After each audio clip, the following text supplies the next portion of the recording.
الصلاۃ والسلام علیک یا رسول اللہ وعلی آلک و اصحابک یا حبیب اللہ۔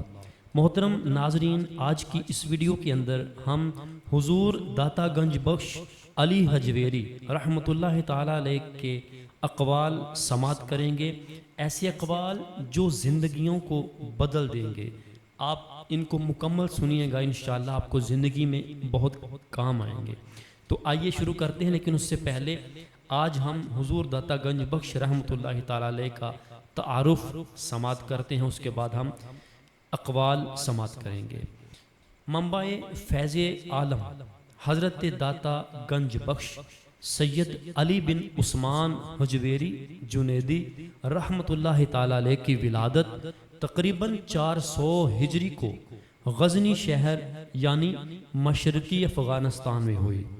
آپ علوم ظاہری و باطنی کے جامع سلسلہ جنیدیہ کے عظیم المرتبت شیخ طریقت، مشہور زمانہ کتاب کشف المحجوب کے مصنف اور بر عظیم کے بہت بڑے ولی کامل ہیں۔ آپ نے 20 صفر 465 ہجری کو وصال فرمایا۔ مزار مرکز الاولیاء لاہور یعنی پاکستان میں دعاؤں کی قبولیت اور انوار و تجلیات کا مقام ہے۔ یہ آپ کا تعارف تھا۔ اب ہم اقوال شروع کرتے ہیں۔ تو آپ رحمۃ اللہ تعالی علیہ نے ارشاد فرمایا کہ جسم مالک کی ملکیت ہے، اس کی پرورش اور اس کی ہلاکت دونوں مالک ہی کے قبضے میں ہیں۔ آپ نے فرمایا وقت وہ قیمتی چیز ہے جسے انسان محنت کر کے حاصل نہیں کر سکتا، نہ ہی وہ بازار میں فروخت ہوتی ہے کہ انسان اسے جان دے کر حاصل کر لے۔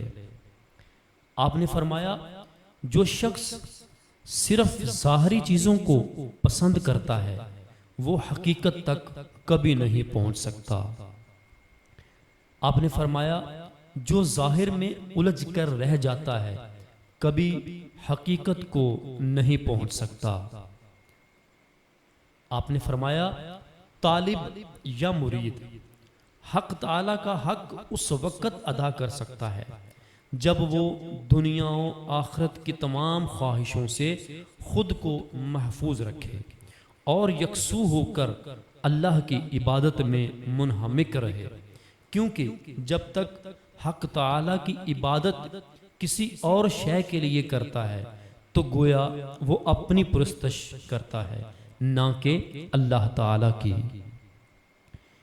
آپ نے فرمایا جس طرح غیر موزوں شعر طبیعت پر گراں گزرتا ہے، اسی طرح ناموزوں فعل طبیعت پر گراں گزرتا ہے۔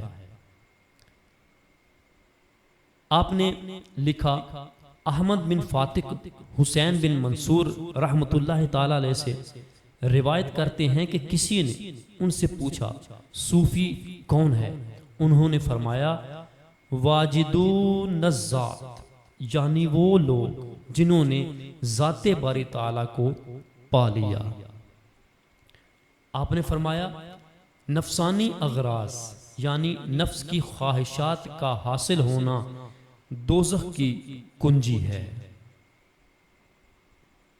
آپ نے فرمایا کسی کام میں نفسانی دخل یہ ہے کہ بندہ اپنے کام میں حق تعالی کی خوشنودی کو ملحوظ نہ رکھے اور وہ اس میں نفس کے فتنوں سے نجات پانے کی طلب نہ کرے۔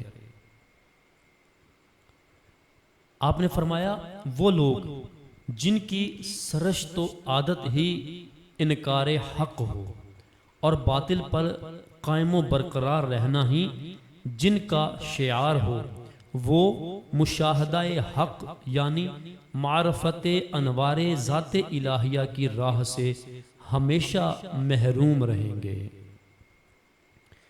آپ نے فرمایا میں نے یہ کتاب یعنی کشف المحجوب ان لوگوں کے دلوں سے زنگ کدورت دور کرنے کے لیے لکھی ہے جو حجاب غینی یعنی پردہ صفاتی میں گرفتار ہیں اور ان کے دلوں میں نور حق کا خزانہ موجود ہے، تاکہ اس کتاب کے پڑھنے کی برکت سے وہ حجاب اٹھ جائے اور انہیں حقیقی معنی کی طرف راہ مل جائے۔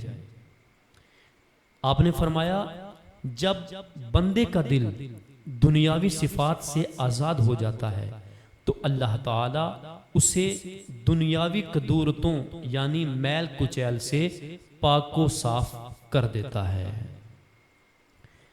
آپ نے ارشاد فرمایا صرف علم پر قناعت کرنے والا عالم نہیں، عمل کی برکت سے علم فائدہ دیتا ہے، لہٰذا کبھی بھی علم کو عمل سے جدا نہیں کرنا چاہیے۔ آپ نے فرمایا کہ تھوڑے علم کی مدد سے بہت سا عمل کرنا چاہیے، اور ضروری ہے کہ علم کے ساتھ عمل بھی ہو، کیونکہ رسول اللہ صلی اللہ تعالیٰ علیہ وآلہ وسلم نے فرمایا کہ عابد علم دین کے جانے بغیر خراس کے گدھے جیسا ہے۔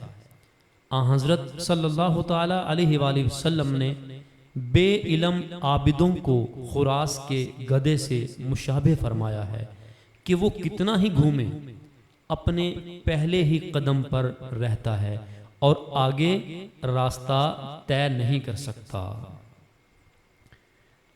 آپ نے فرمایا جن لوگوں نے اپنے اخلاق و معاملات کو مہذب بنایا اور اپنے باطن کو شرک اور کفر کی آلودگیوں سے پاک کیا، ان کا نام صوفی رکھا گیا۔ آپ نے فرمایا ناخن سے پہاڑ تراشنا آسان ہے، لیکن نفس سے جہاد کرنا مشکل ہے۔ آپ نے فرمایا فقیر وہ نہیں جس کا ہاتھ دنیاوی ساز و سامان سے خالی ہو، بلکہ فقیر وہ ہے جس کا دل ہوس اور خواہشات سے خالی ہو۔ آپ نے فرمایا مرشد جس حال میں بھی ہو وہ مریدوں کی ہر حالت سے باخبر ہوتا ہے۔ آپ نے فرمایا جب کوئی مصیبت ٹوٹ پڑتی ہے تو اہل غفلت یہ کہتے ہیں شکر ہے ہماری جان محفوظ رہی، جبکہ اللہ کے دوست کہتے ہیں کہ شکر ہے ہمارا ایمان محفوظ رہا، کیونکہ دل میں دوست کا جلوہ ہو تو جسمانی مصیبت باعث رحمت ہوتی ہے، جبکہ اگر دل غفلت میں مبتلا ہو تو جسم ہزار راحت کے باوجود راحت سے نا آشنا ہوتا ہے۔ آپ نے فرمایا فقیر وہ ہے جس کی ملکیت میں کوئی شے نہ ہو اور کسی شے کے حاصل ہونے سے اسے کوئی فرق نہ پڑے، نہ مال دنیا کی موجودگی پر وہ اپنے آپ کو امیر سمجھے، نہ اس کی کمی پر اپنے آپ کو فقیر۔ اس کی نظر میں مال دنیا کا ہونا یا نہ ہونا برابر ہو۔ آپ نے فرمایا عبادت توبہ کے بغیر درست نہیں ہوتی، کیونکہ توبہ مقام ابتدا ہے اور بندگی مقام انتہا۔ آپ نے فرمایا توکل کی نشانی یہ ہے کہ رزق پانے سے دل خوش نہ ہو اور رزق کے نہ ہونے سے دل غمگین نہ ہو۔ آپ نے فرمایا عزت در حقیقت وہ ہوتی ہے جو بندے کو خدا کے دربار میں حاضر کرے، اور ذلت وہ ہے جو انسان کو خدا سے غائب اور غفلت میں ڈال دے۔ آپ نے فرمایا اپنے علم پر عمل کرو تاکہ اس کے بعد اس کی برکت سے دیگر علوم کی راہیں تم پر کھل جائیں۔